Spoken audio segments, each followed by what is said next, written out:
Part 3 of the Interchiller installation on the Supra. Today, I'm filling it up with some fluids. Hopefully we won't have any leaks. I do have 3 gallons of the HT12 antifreeze coolant. This is 100% antifreeze slash coolant. There is no water in it. So I also bought 3 gallons of distilled water, and I'll mix it myself. I did have this jug just kind of laying around, just ready for this. So I'm gonna fill up halfway with each, and then we'll start pouring. Hopefully no leaks. Something I didn't get to is I don't want to keep this zip tie here, like this isn't permanent. I wanted to get some metal brackets. Been filling up just a little bit. This is my first jug still, and that's all that's been dumped in here. The heat exchanger didn't really take a lot, considering there's this huge reservoir right here, and I drained all of it. The radiator has taken quite a bit so far. I got the pump kind of wired up. Got pin, I think 1 and 2, and then 3 and 4 linked together. So I got this one grounded, the negative grounded, and then the power, I'm just connecting to the power here, and I just want to see if the pump is going to work. So let's listen.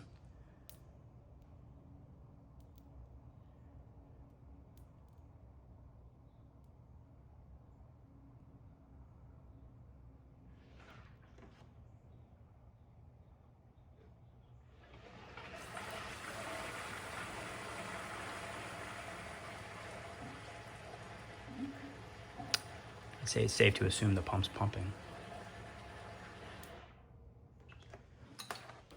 And that was moving some fluid.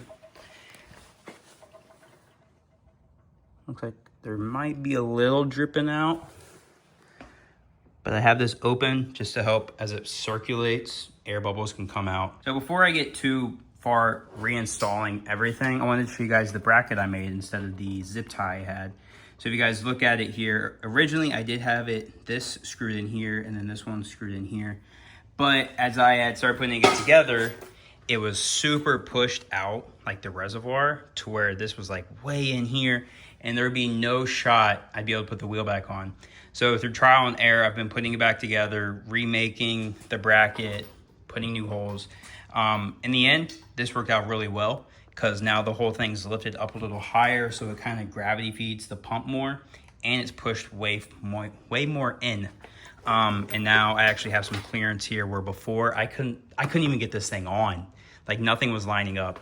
There was still difficulty lining some of these bolts up, like this one, and this one. But I think that's due to the fact of the hose that I basically made that goes from this to the reservoir. That obviously wasn't there before, so they didn't really account for that. That had difficulties.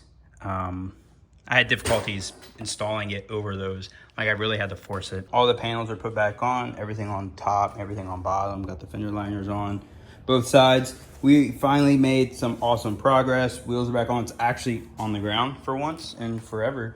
I don't know how well this bumper is gonna fit with the hood, because like these headlights, there's a pretty big gap right there. So I'm gonna have to play around with the hood a little bit, but got it all wrapped up. I did take care of all of the relays. So I changed this one to a waterproof one and redid all the wiring for it. And then over here is the solenoid relay.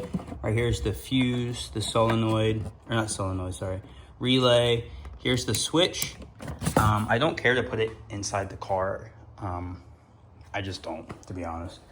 As you can see, just like looking at the car, you would never know. It's interchilled. It's crazy. Ooh, I do need to rewrap that. But we are going to, I think I need to rewrap something else. Yeah, this. I was messing around with some of the wires, seeing if I could do one of those as like a power, ground, and ignition, but didn't work that way. The car is running. We're good. I'm gonna let everything circulate, let everything heat up. That way I can keep filling these with fluid. They are working. I did put yellow DRLs in. I don't know how I feel about them yet. I did make a video on that. I haven't posted it at this moment, but you guys will see that soon. But yeah, Supra's good and running. All I got to do now is fill up the AC system.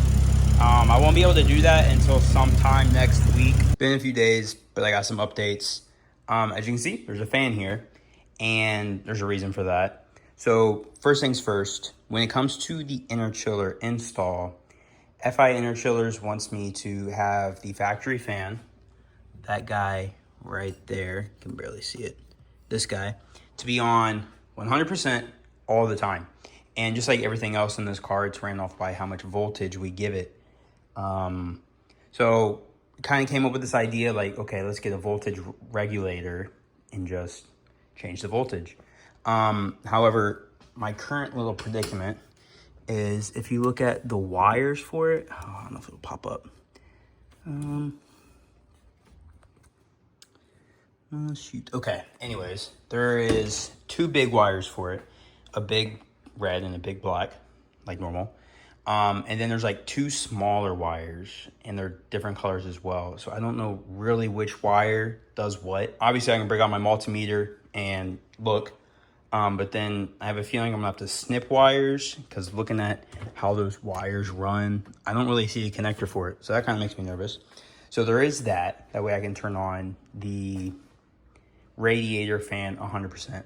But then I also had this idea, what if I get like 2 small fans and I essentially just hook them up to the AC condenser itself and they pull air. So it's sit something like this, and it just pushes air through it, like it'd be coming from me going through. That way it's constantly pulling air, because one of the issues is it's hard to charge, I guess. I'm not AC savvy. It's hard to charge without good airflow.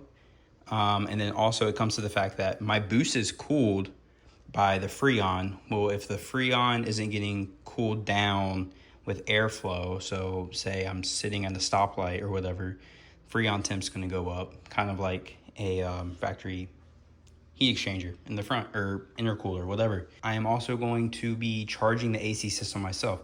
Something I was thinking about, I was like, dang, I'm gonna have to drive this car to a shop that is about 35-40 minutes away with no sense of cooling my air temps. So I decided I'm gonna do it myself. This is all the stuff that I got to charge the AC system. So this is a YF kit, you can see right there, R1234 YF. It's a kit I got on Amazon. It looks really nice. It was kind of expensive because it also came with the vacuum pump, which, believe it or not, this vacuum pump seems very nice. Like it feels, like this whole kit just feels nice. Like nothing feels cheap on it. So we'll see how it works. And then got the hoses, of course. And then I have this guy. This guy was expensive for what it is. Like it's literally a tank, but this is for evacing. So if I have to evac any Freon out, this is what I'll use. So it does have a low and high side. Unfortunately, you can only use one sort of Freon with this. When it comes to Freon, I got these guys at Harbor Freight. These are 12 ounce or 340 grams. I bought 3 of them. These things were $50 a piece. But 12 ounces. The ones at AutoZone were made by Honeywell, which I know Honeywell pretty well. Honeywell makes parts for aircraft. And I was like, that sounds pretty cool. They were also 50 bucks, and they were only 8 ounces. So I don't know, maybe that stuff isn't good. Maybe I should have got the Honeywell. I don't know. But right now, I'm going to see if I can install these, because I'm feeling pretty weary about the factory radiator fan. I feel like these just running 100% all the time, it's going to be bringing a lot of airflow, and it's going to be good. Especially because, like, if you look at it, I don't know how much you'll be able to see it. This is my thing. Oh, dang. That messed up. This is my thing. Right there's the transcooler. The one right above it, that's the AC condenser. And it doesn't go that low. You can see over there where the T-fitting is. That's how low it goes. And then it goes all the way up. So it's pretty well covered. Most of it's up top there. So if I can put these 2 fans, like, right here, well, obviously on the AC condenser, that would really bring more airflow to the AC condenser just while driving or sitting still, etc. It's gonna be a dang near vacuum pulling air in here, just sitting. And then with the radiator fan, it's gonna be nuts. Well, L in the chat, it don't fit. So this is the 10-inch, but it basically sits on the transmission cooler there. You can't see anything. It does sit on the transmission cooler, and it just doesn't fit. And with the thing going on top of it, it ain't gonna fit. So that's unfortunate. So let's return these. All right, y'all, so I got the vacuum pump running. I've had it set up like this for probably about 10 minutes now. And then I closed it all off, and then it held that. It held that for 5 minutes. So it goes to show we got no leaks. I initially did have a leak. I didn't really film it, didn't show it.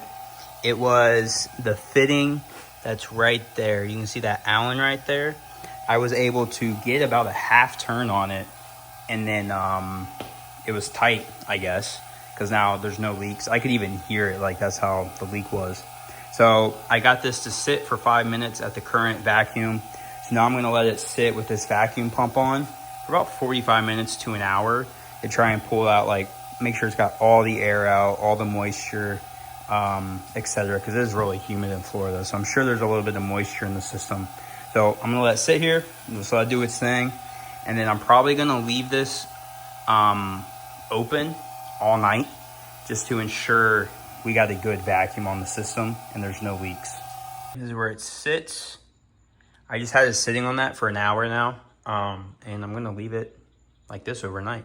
So I got these closed off. So all we're getting is the vacuum source, or whatever you wanna call it, inside the AC system up to the gauges. And yeah, so I'm gonna call it tonight. See what it looks like tomorrow. All right, we back for the next day, and we held great pressure. Look at that, 29 to 30 PSI, or not PSI, sorry, vacuum all night. That's awesome. So I have 0 leaks in this setup. So later today, I'm going to start trying to charge. This camera is not focused. Focus.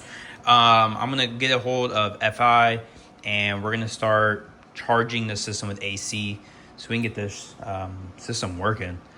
It'll be nice to drive this thing. Couple things to note today.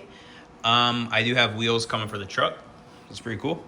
And also I bought a ATS Stage 2 trans with a billet oil pump and a thermostat, transmission oil thermostat delete plug. So I'll no longer have the thermostat in the transmission cooler. And I will be doing it all myself, and I'll have video content for all of it. And that's where I'm gonna end this video. I'm currently editing it. I'm already at 13 minutes, and I don't know how long it's gonna take me to charge the system with talking with FI interchillers and evacing and filling. So I'm gonna end it here, and I will make the whole refill the next video. I'll see you guys next video. Bye.